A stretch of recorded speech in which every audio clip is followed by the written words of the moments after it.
Good afternoon. I'm Dr. Andrea Chisholm, Deputy Director and Chief Development Officer of the Trust, and I'm glad that you're able to join us today for the fourth webinar in our Business of Practice webinar series titled Harnessing AI for Good, Clinical Innovations in Ethical Practice and Mental Health. Presenting today's webinar is Dr. Donna Shapiris. Dr. Shapiris is a professor and department chair of the Counseling Department at Palo Alto University, as well as director of the Palo Alto University eClinic. She earned her PhD in counselor education from the University of Mississippi, where she was recently named a practitioner of distinction. Dr. Shapiris has taught for land-based and online programs since 2000. She has presented and published numerous research products on mental health technology and the use of AI. As director of the eClinic at Palo Alto University, she pioneered the use of AI-supported supervision and the use of AI as co-therapist in the training of psychology and counseling students. We're very fortunate to have her share her expertise with us today. I hope everyone learns a lot over the next hour. Please join me in welcoming Dr. Donna Shapiris. Thank you very much. That was a lovely introduction. I'm going to take a moment and share my screen so I can share a few things with y'all as we go through our topic today. So welcome, and I hope that you are here with a open frame of mind and a good, curious, skeptical frame of mind while we talk about AI. That seems to be, it was definitely my approach and still is. You know a bit about me. Let me get to know a little bit about you. I'm going to launch our first poll about your role. You can check all that apply on this one. Are you mainly clinical practice, teaching, supervision, administration? All of those, something else? Super. I see a really good mix. So, of course, most are clinicians. That's no surprise. But I also see y'all, some of y'all are wearing educator hats, supervisors, a few administrators. If you are all of the above, you know, I feel you. That's us. But this will actually help to enrich our discussion because AI in the profession can touch all of these areas. Share these with y'all. So today we're going to explore how artificial intelligence can be harnessed for good in mental health practice, meaning how can it enhance our work with patients while still being ethical? So I'll present this academically and with a research backing, but also informally. I want you to reflect on your own experiences and don't be alarmed if I slip in a little bit of humor or a few of my own stories of working with AI, because this is a pretty heavy topic and a little lightness can help keep us a bit engaged. So let's move on.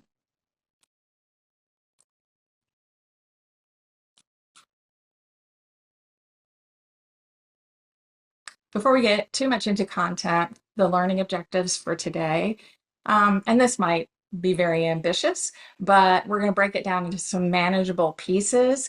Each one of these could be its own webinar, so this will be a real high-level overview with more specifics could come later or in an offline discussion. If you're already using I think you will still pick up some ethical insights and maybe some future trends. So let's talk a bit about how comfortable you are with AI. So I'm going to launch another poll. How comfortable using AI-based tools in your work setting?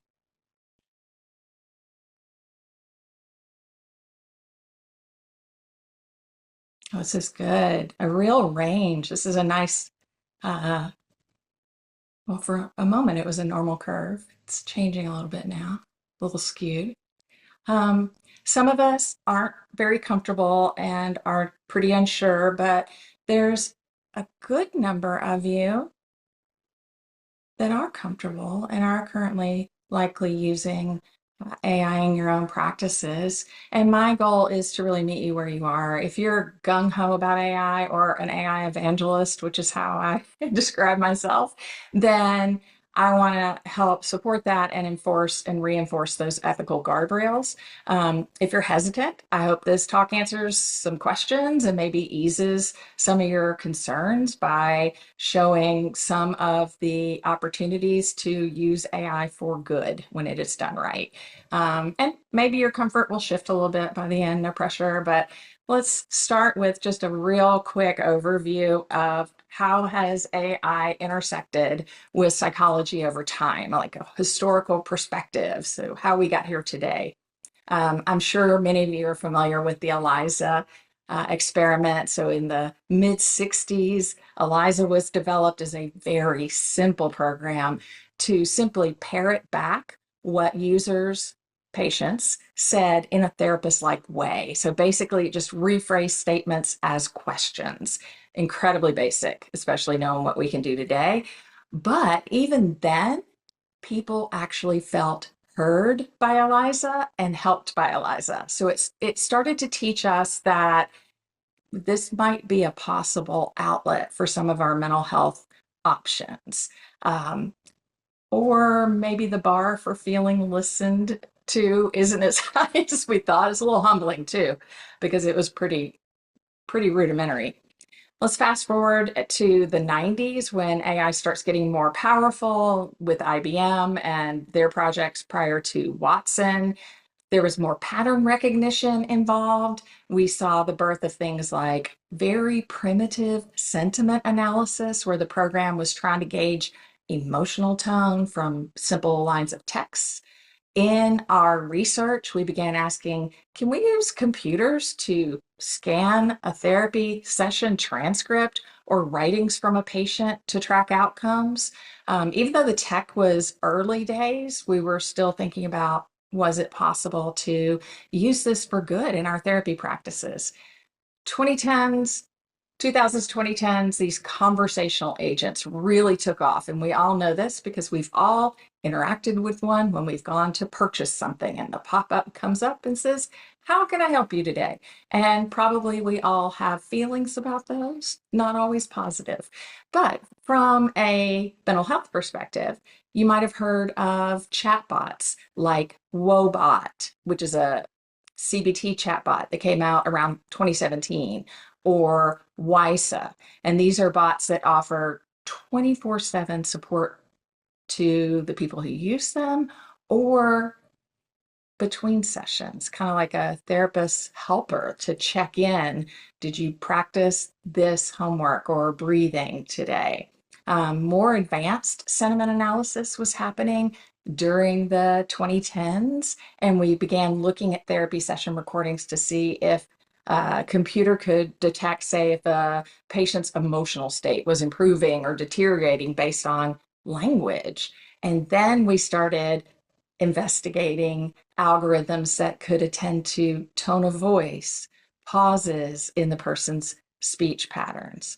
But that brings us up to 2024. And in the last couple of years, the buzz around AI and mental health is impossible to ignore, partly thanks to the huge leap we received via OpenAI's ChatGPT, which made AI a household term a couple of years ago.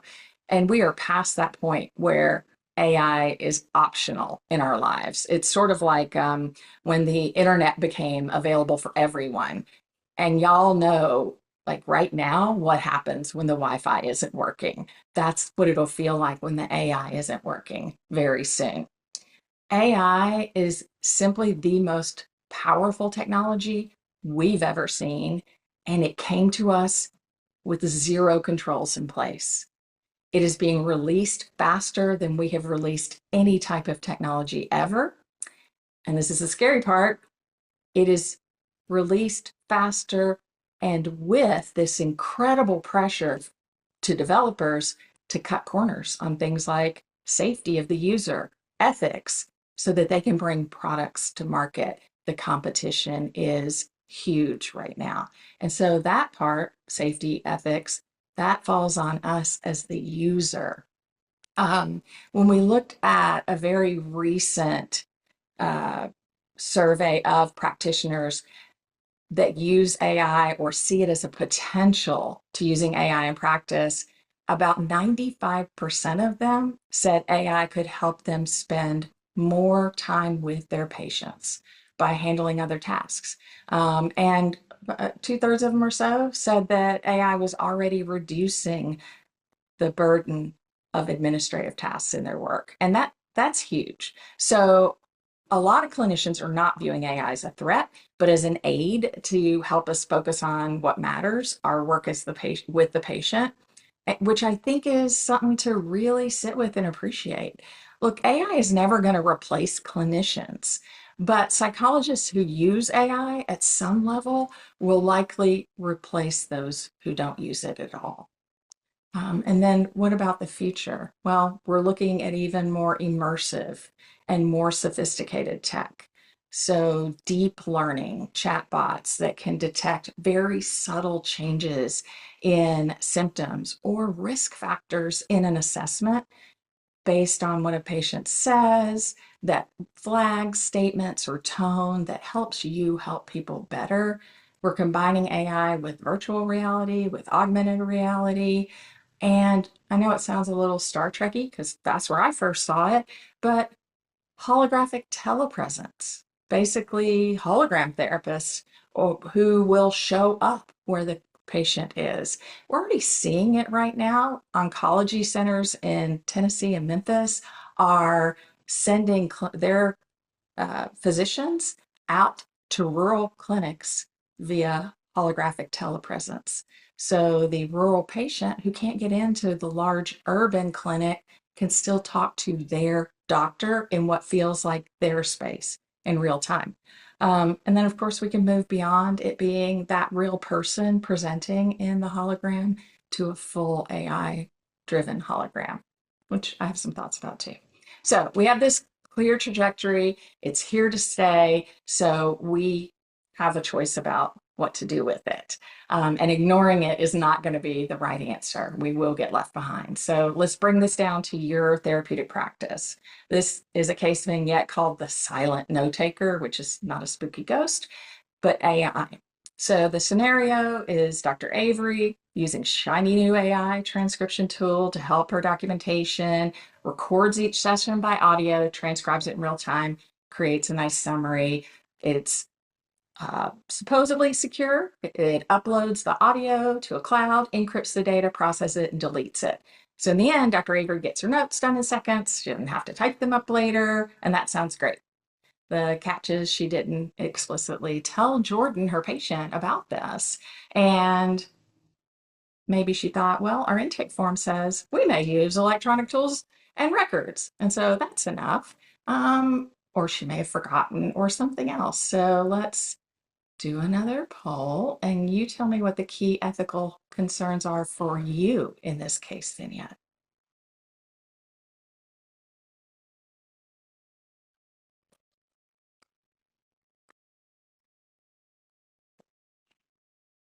So the client's upset, feeling betrayed. They opened up thinking it was just them and the therapist.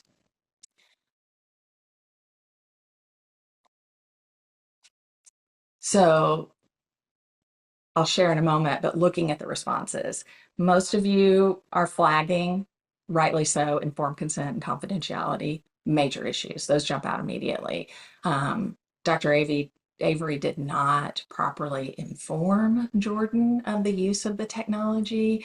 And well, she couldn't consent to it. It was hidden.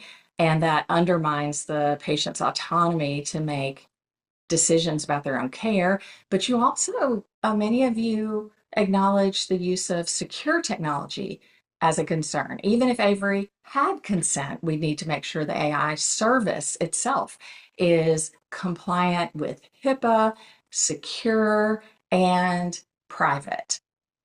Then the potential that the AI could be used in a way that would be detrimental to the client, like misdiagnosis. So the APA Code of Ethics and our own common sense tell us that we should inform our patients about any third party or technology involved in therapy process that could affect confidentiality. So having that conversation up front helps to uphold our ethical duties of consent and confidentiality. Um, it's tempting to shortcut documentation. And frankly, it's not unhealthy to do so, but our patients need to know a bit about that. Um, I will get into a few of the ethical concerns with this type of a platform in a minute, but for now, talking with our patients about what we're using is what's important. So let's look at some of the concrete ways that we might have AI show up in our therapeutic practice. First of all, chatbots. Um, Wobot, WISA, there's one called Replica that's more general companionship, but does um, get used for support. These things are incredibly popular. Looking at data from last year, 2024, the global usage of these chatbots is just under 1.4 billion. And within 10 years, we're looking at near double that amount. So within 10 years, almost a third of the planet will be using some form of a mental health chatbot. What that tells me is that my patient or my patients to be probably already are. Um, the chatbot itself uses AI to have a conversation with the patient. They're available 24/7. So the patient's up in the middle of the night with a lot of anxious thinking. The chatbot's available. Many of them are designed with CBT, DBD, or other specified therapeutic frameworks, and it can help guide the patient through CBT reframing, things that you would do in your practice and expect the patient to be able to do on their own between sessions, they would have a little help for. Now, the idea here is not to replace you, but to augment the work you are doing by providing support between sessions, like having a little coach in their pocket. And my patients really like it, and we're seeing in our clinic that patients really like it. They'll journal to the bot or they'll vent to the bot, and the bot will respond. It's sort of like having an interactive Harry Potter journal, but for good. Um, so, do they actually help? Well, yeah, these early studies, very promising. A meta-analysis a year and a half ago saw that they significantly reduced symptoms of depression and psychological distress compared to control. There was a moderate effect size, which is not bad for a non-human robot intervention. It does suggest that these kind of bots can reinforce what we do in practice. They're not magic, they're not a cure. In fact, that same meta-analysis saw no improvement in overall well-being, just in those two areas, depression and distress. So they may only help with symptoms and maybe not root causes or solving everything that the patient needs to solve. And the quality of the relationship between the patient and the AI matters for engagement. If the bot feels impersonal or is off the mark or is too flippant, patients will drop it. So it could be a useful adjunct, especially for our mild to moderate uses. Um, then we're seeing sentiment analysis and emotion tracking. This stuff happens a little bit behind the scenes. So imagine you have transcripts or recordings of sessions like we did in our graduate programs. AI can analyze them to help gauge emotional content. For example, it might detect a patient's language, that it's increasingly hopeful, or that certain topics make the tone go really flat. They can measure things like the acoustic features of pitch, pace, pauses in the patient's language. And it may even do a little bit of interpretive work. So, as an example use case, some companies are trying to create tools that after a session will say things to the clinician like, the patient spoke 60% of the time, tone was especially anxious when discussing work. Consider exploring that further. So it's almost like having a second set of ears. And that second set of ears only deals with the words that are said in the session. It doesn't have any of the subjective reality that a human would have. But in addition, while it is objective to the words in the session, it doesn't have the subjective reality that you, the provider, have to understand fully context and meaning. So it's only useful to a point, but it may help identify intervention points for you. Now, AI note taking, that is where we see this most used. The most popular AI products for us as practitioners are things that help us with documentation. There's a whole bunch of them. Blueprint, Berries. Probably by the time some of y'all are watching this, there'll be 50 more and those two won't exist. Who knows? Most EHRs have built-in AI or they are planning it. It's huge. It's so helpful. If I know that everything's being recorded, I can focus on what I'm doing. I mean, my brain's pretty good after years of practice, but it's not perfect. Okay, so having a little more information from something a little more objective can be helpful. After a session in my EHR, I get asked by the EHR chatbot, would you like to create a draft progress note? Or would you like me to? Absolutely, I would. And from the transcript, it generates suggested elements of a progress note the way that I document. Now, it's going to have basics, some key things. It might bring in some patient statements to reinforce that, but it's not me. And I would never want to just throw it into an EHR as the note or the documentation. It's my responsibility to have that human oversight, to go through each part and rewrite what makes sense for way I document progress or what happened in a session. We have to do that part or the AI is no good to us. Same thing with treatment planning. Think of an AI that has read or been informed by thousands of research articles and case studies. Now, when you input your patient's profile, you may get evidence-based strategies that maybe you haven't thought about, like patients with similar profiles benefited from, and some suggested interventions or treatment approaches. Or it might even bring in new research findings that maybe you haven't had a chance to read yet. We are seeing people be able to improve their treatment adherence, particularly with a CBT or DBT type approach, by having this reminder of the types of interventions that are typically successful with the type of patient we're treating. It is not going to write a full treatment plan that you should blindly follow. It is an aid, a clinical decision support aid. So chatbots as co-therapists, scribes, note scribes, emotion sensors, suggestion generators, each of these could be beneficial if used thoughtfully. It also raises some ethical questions. What if the chatbot gives bad advice? That is not something I would want to defend on the witness stand. So I am always going to make sure I have the last word. But in order for us to get here, we have to teach and train differently. And I notice that many of you do work as supervisors and educators. So we have to look at how can we use AI and supervision in training.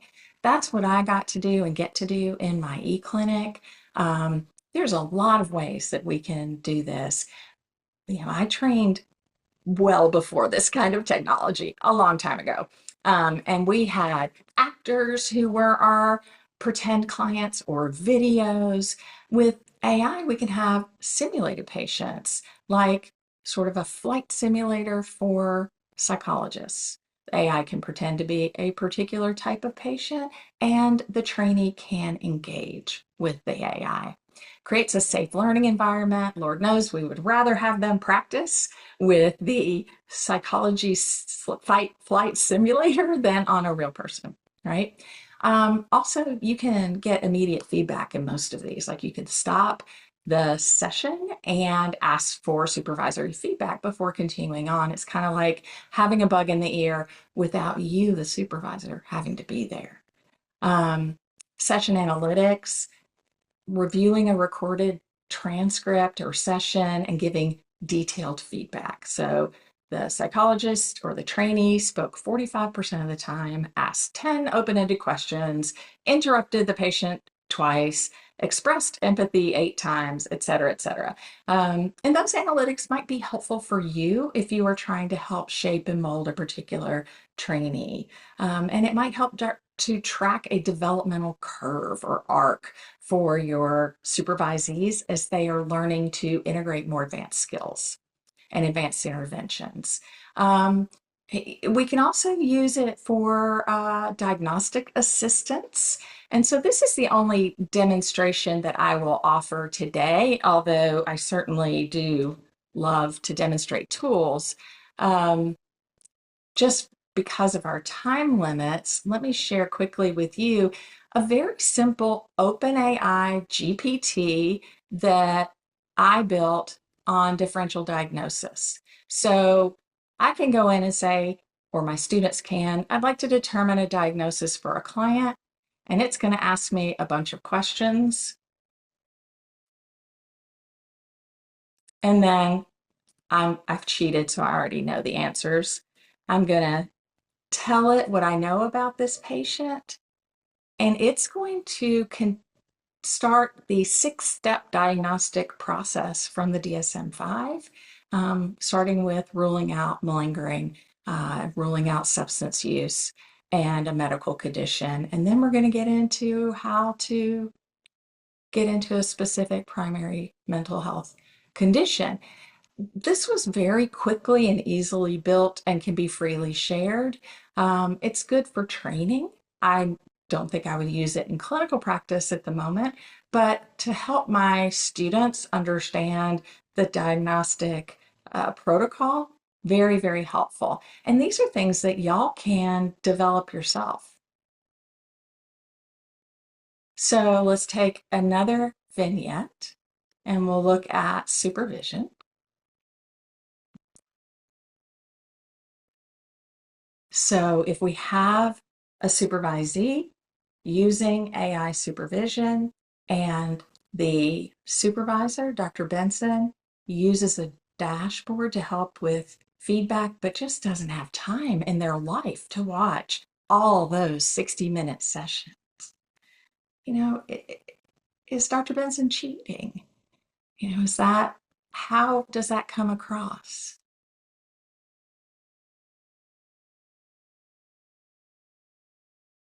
I mean, at first, Maria might think it's pretty cool. Hey, look what that picked up on. But eventually, Maria starts thinking, is AI my supervisor? So yeah, here's what I'm seeing on these results that I'll share in a moment. Many of you are saying it depends, which when my students get through with my ethics class, no is always the beginning of a right answer in any ethical problem. Let me go ahead and share the results with y'all. Okay. So if I were the consultant, the ethics consultant for Dr. Benson, I would say, be a little careful here. AI can help you, but you cannot outsource your role as a supervisor. Your human oversight is necessary. You still need to listen to or watch critical parts of the session. You cannot avoid being part of that. For those who voted no, it's unethical, you're probably in the camp, a really good camp, that supervision is a core human to human responsibility. And the moment a supervisor starts to cut corners or whatever by trusting AI, they risk missing context. And the AI might miss the context as well. Or you could get bad advice. So again, it goes back to the maintaining human oversight. AI is a tool, not a replacement. So stepping back, we've looked at 2 vignettes that highlight ethical challenges with patients, with supervisees. Now let's look at systems. how do we approach these ethical questions in a more structured way? So we'll start with just an ethical framework. This is basically a checklist of domains to consider whenever we introduce something like AI into practice. We start with a cultural context, zoom out beyond just therapist and patient, think about culture, society, power. Why do we worry about this with AI? AI systems are products of certain cultures, typically Western tech companies, does not account for all cultural nuances. We need to ask, is this AI tool culturally appropriate for my patient? Um, we also need to recognize that tools are not for everyone. We live in a country that has a digital divide, redlined digital redlining district, where some communities have broadband, fiber optic, easy access, and other communities, typically marginalized communities, have very little access to high speed internet. So, is this a good tool for the patient that you're seeing? Um, then we look at the patient therapist relationship, which is huge. How would any AI uh, tool impact the work that we're doing in the room? I recently sat down with a physician and he would ask me a question. And when I would answer, he would turn around and type it into his computer. And then he'd turn it back around and ask me another question. Now, it wasn't a psychologist, so I wasn't really talking about feelings. I was describing symptoms. It was less intrusive, but I still noted it. And I promise you, if my personal therapist did that, that would not go over well. I don't think it'd go over well for you either. So we have to have a way to use AI, if we're going to use it, that prioritizes the relationship. Then we have to look at APA principles, our guiding principles, the professional standards. Could AI do harm? Um, in 24, APA released the statement on AI, and it called for psychologists to be centrally involved in guiding ethical AI development. Right now, the folks who are guiding that development are largely tech people. We need to be in those rooms because we know what is also ethical. They know what's doable, but they don't know what's ethical. So in my e-clinic, we are serving as beta testers for apps that have been developed by non-clinical entities to really look at if this is something that should be considered for clinical use. And then we want to look at Benke's 4 bins and use the ethical bin from when he was APA ethics director. What are the boundaries that need to happen? Because if I have a patient who is talking with a chatbot 24/7, I do not want them to think that they can talk to me 24/7. Confidentiality, that's at the heart of what we do. So is it secure? Is it HIPAA compliant? Do we have a BBA? Where is the data? But also our own competence. We shouldn't practice without some level of competence. We don't have a certification in AI psychological care at the moment, but I anticipate that we will. So, how do we become competent, and confident? You start by attending webinars like this, and you just keep training because every training becomes a little bit obsolete by the next week, the next month, the next year. So, with this framework, let's then take a look at some ways that ethics shows up specifically in these ethical challenges. So, drilling down, here's the biggies: privacy, informed consent, deception, and bias. Privacy is always going to be number one. It's going to be number one for you. It's going to be number one for your patients. When we use AI, it often means that there's very sensitive patient data, PHI, that's being collected, transmitted, or stored by a computer system. We had these conversations when we moved from paper records in filing cabinets to electronic health records.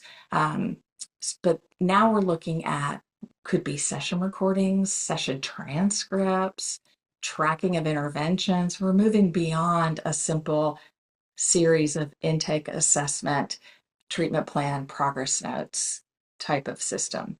So we have to ask and understand, how is this data protected? So if I use an AI texting bot with a patient, those conversations are going to be stored on a server. Where's the server? Is data encrypted end to end? Is it encrypted while it's in transit? Is it encrypted at rest? If on a cloud server, who owns it? And in what country? Could it ever be shared or sold? What happens if the company gets a subpoena or gets hacked? These are not paranoid questions. These are real consideration. And a reputable vendor will answer your questions. Privacy isn't just about technology. It's also about the perception, especially from the patient. Even if the data is secure, if a patient feels their privacy's been invaded, like Jordan back in that other case, the damage could be done in terms of trust. So our informed consent is essential.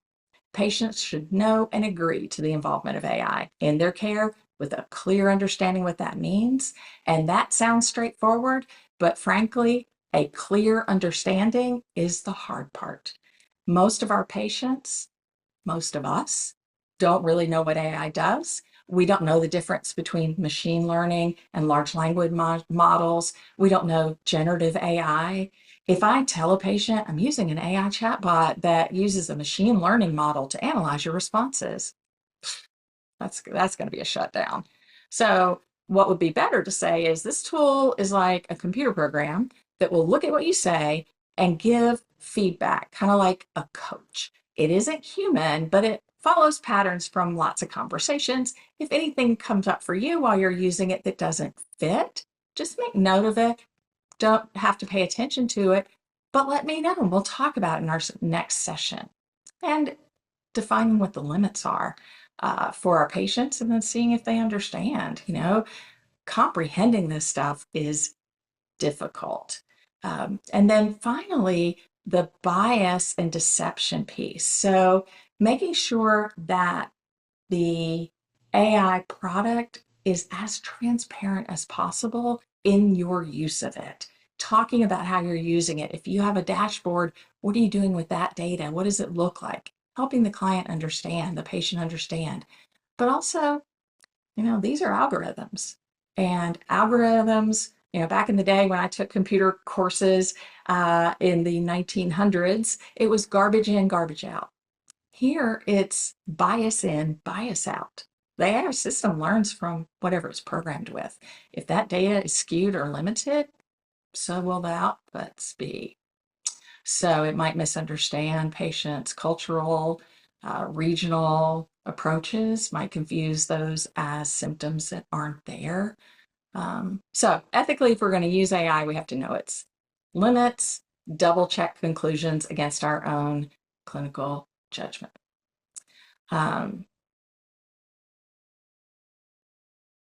What does APA say? To ensure that we truly harness AI for good, we need to hold on to the steering wheel. We can see in this slide our need to maintain human responsibility, patient disclosure, getting continuing education to make us good at what we do, applying AI ethical practices to how we write and research.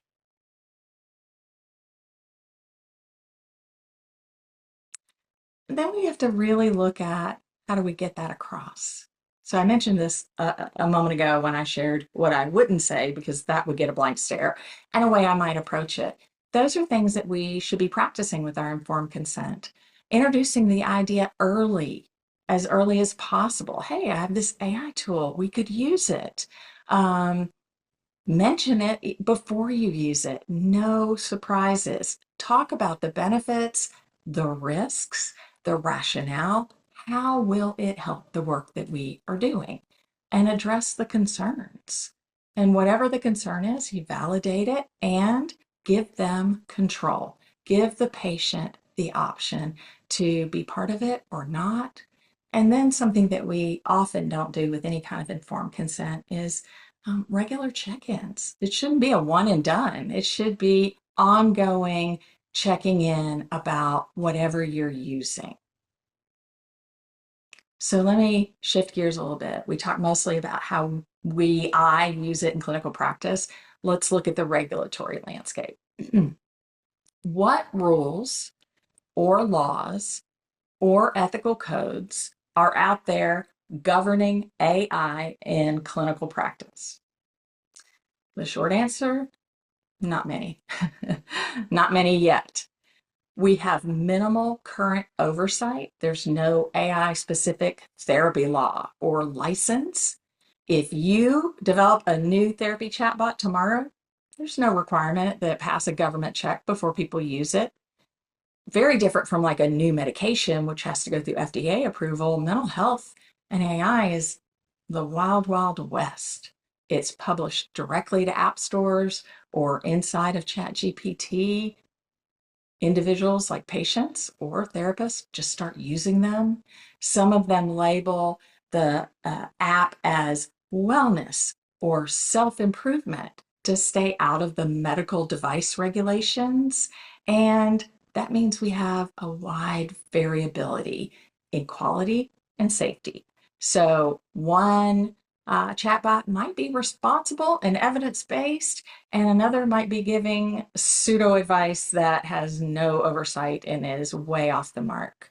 And an APA, remember, wants to protect both the public and the profession of psychology, has started to advocate in the policy arenas. The policy statement about AI's impact on psychology last year, acknowledging that AI is here, called for us to shape it ethically. APA is also talking to regulators like the FTC about putting safeguards in place for these mental health chatbots, especially ones that might misrepresent themselves as human therapists or mislead the consumer. So we're seeing some first moves. There was a pretty big lawsuit when a couple of digital health companies misused data, like BetterHelp and other commercial entities got hold of it, Facebook, and began to market specifically to BetterHelp clients. That's where the FTC is coming in. We also are seeing a little bit of legislation at the federal level, nothing specific. There have been some broad AI health hearings, but I think in a few years we'll be seeing greater transparency needs, privacy standards, etc. Right now we have mostly just practice standards. So we need to stay current. We need to watch liability law. I always say we are one lawsuit away from knowing whether something's ethical or legal. Use the Wild West motto of trust but verify, innovate, stay cautious, pay attention to what's happening in the larger arena. And we'll do one last case. So in this case, this is probably going to resonate because who hasn't had a patient ask them, is there an app for what I'm dealing with? Or who hasn't looked for one?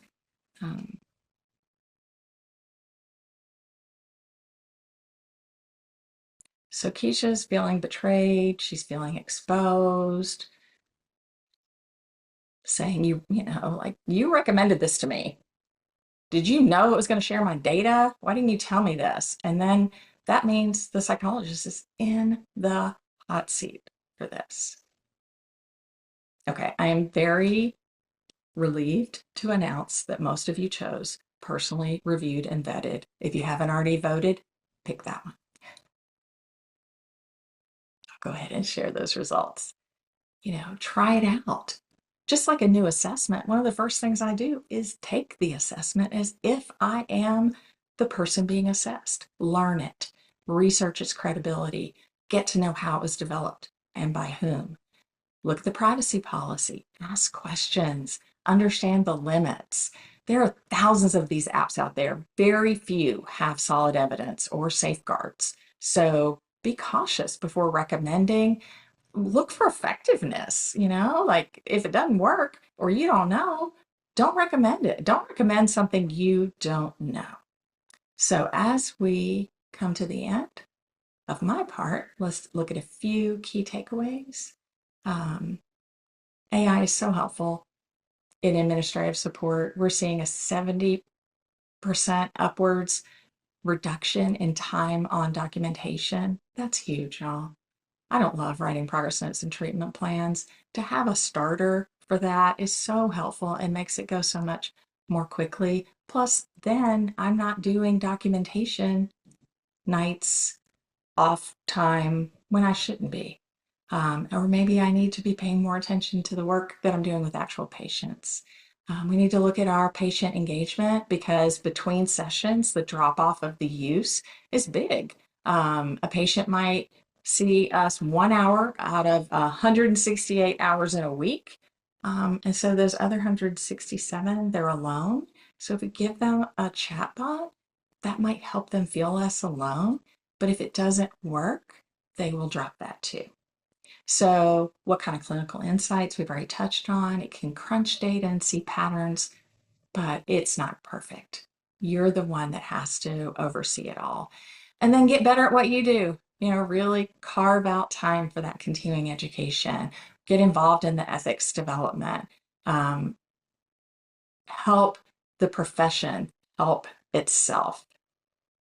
Verify the tools, protect your patient's privacy, talk with them about it, pay attention to the outcomes.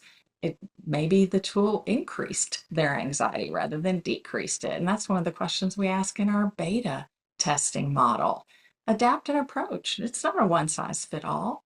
And pay attention to the laws because they will be coming along with our professional guidelines. So, um, I understand that whatever we do, the ethical practice and human relationship has to remain at its core. So we approach future tech not with fear, but with maybe a critical and hopeful eye. How can this help my patients? So thank you for engaging so far in this deep dive. I hope this has been practical and we have time for Q&A. And I'd love to hear your questions or even your experiences with using AI in your work. I also want to share a QR code with you. So I publish, present, and use a lot of AI tools, and as does my husband. And we have created an entire folder of resources, clinical assessment, education, and research that might be helpful to you. So this gets you to that folder, poke around, take whatever is meaningful for you and leave the rest. All right. Well, thank you, Dr. Shapiris, for that wonderful presentation. We do have quite a few questions. Before we get started, I do want to say thank you very much for the resource folder that you provided via that QA code. I'm sure folks will appreciate that. Why don't we get started with a question on note-taking? So you mentioned that note-taking is one of the most widely used AI enhancements used by clinicians.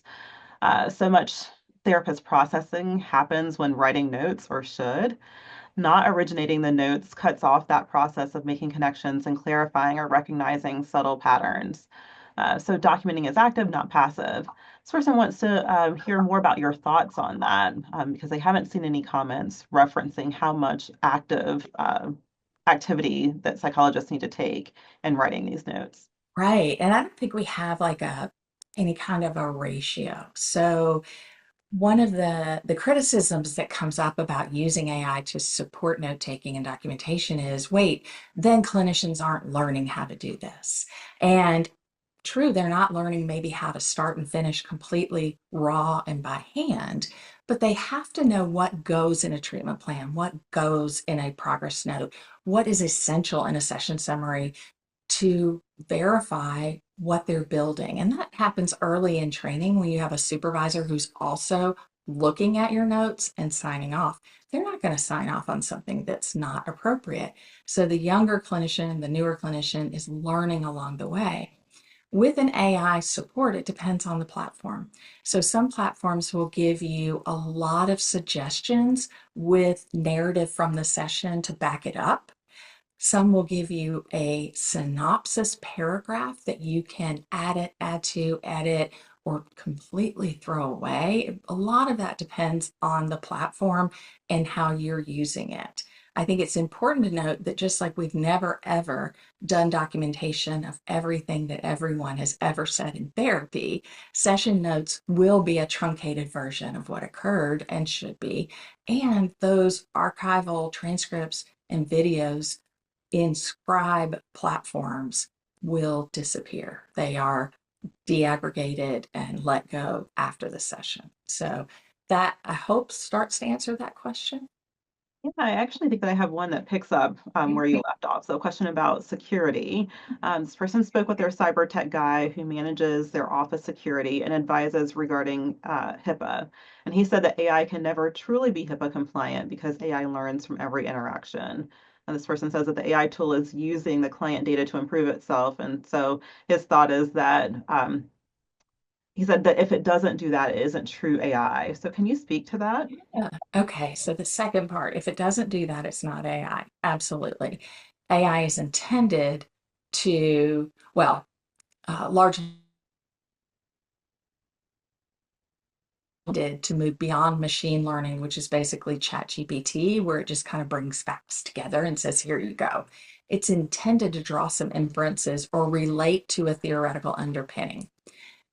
I don't quite understand why it can't be HIPAA compliant based on that uh, evidence that because of that it's not. What it does is maintain the PHI in a closed system. If I used ChatGPT to analyze my transcripts, not HIPAA compliant, that's OpenAI. It deaggregates, but it goes everywhere. To use a closed proprietary model that is going to cost money keeps it within a system. You have a BBA and it is HIPAA compliant. So I'm not quite sure that criticism. I'd be interested to learn more, but we've used several in my clinic. I use one in my private practice, and I've explored several others that clearly meet the HIPAA requirements. Hmm. You have recommendations for things that should go into a business associate agreement? Yeah, I mean, the HIPAA BDA is pretty straightforward. You are going to know what happens to data, where it goes, who can see it, and if it is seen by anyone else, who is responsible. Just like in my an office practice, I would be in a BBA responsible if the cleaning service saw data. In an online presence, I would be responsible if the breach came from my end, and they would be responsible as well. When I first started using telehealth platforms, the one that I used was encrypted at the same level as banking. So banking's not perfect, but it is at the top of encryption. Great, thanks so much for that explanation. So Yeah. I've had a few skeptics who are still on the fence about AI. Uh, Sure. one person says, do you think it's unrealistic to say that AI will never replace us? It may not as it exists right now, and human providers may always exist in some way, but I could see the technology advancing in ways that we can't even imagine right now. At that point, insurance companies could decide that they will only reimburse for AI therapy, not human providers. So this person's concern is that as we use these tools to help us, we are actually training these tools with our clinical experience and expertise, and we may be speeding up the demise of our profession. What would you say to similar Yeah. thought you might have? Two things. One is I think some jobs will be lost, but it will be like this. When we all drove horse and carriage, and the car was invented, we didn't all get cars. Not right then, but now we do. And very few of us have a stable anymore. So we don't need stable hands. Those jobs left, new jobs emerged, and the technology did move in a different direction than we were aware would happen. So some things will change, absolutely. Um, the other part is I think that we are looking at opportunities for us to perform differently. If the research is showing that CBT plus adjunct co-therapist of AI between sessions is providing the most helpful and effective way to symptom relief, that's what insurance companies are going to get into, right? That's what they care about. Could that be taken over by AI? I'm not going to predict that as a hard no, but I am going to say that there's always room for us. Whatever you can imagine right now, if you're thinking that's 10 years away, it'll be here in two. That's how we work in this type of development about everything. So in another 2 years, we'll have a better handle. Right now, this is the fastest we've ever grown, though. So we have to hold on to what is it that we do best? It's context, it's the human interaction. We see some success with fully holographic therapists. It's not going to be right for everybody. We have a public mental health crisis. We cannot meet the needs of this country. We can't. So if AI helps support some needs and we work with others and everyone has access to care, that might be a helpful way to look at it or a helpful approach. I would love if I could pick out. There's a question about, can you upload a book draft to ChatGPT without your material being subject to copyright infringement or being lost? If it's your book, it's gone, baby. It's gone. It is out there in the ether. If you want to take somebody else's book and upload it, right now we're still in that gray area. We're the end of a couple of lawsuits away of knowing that can't happen.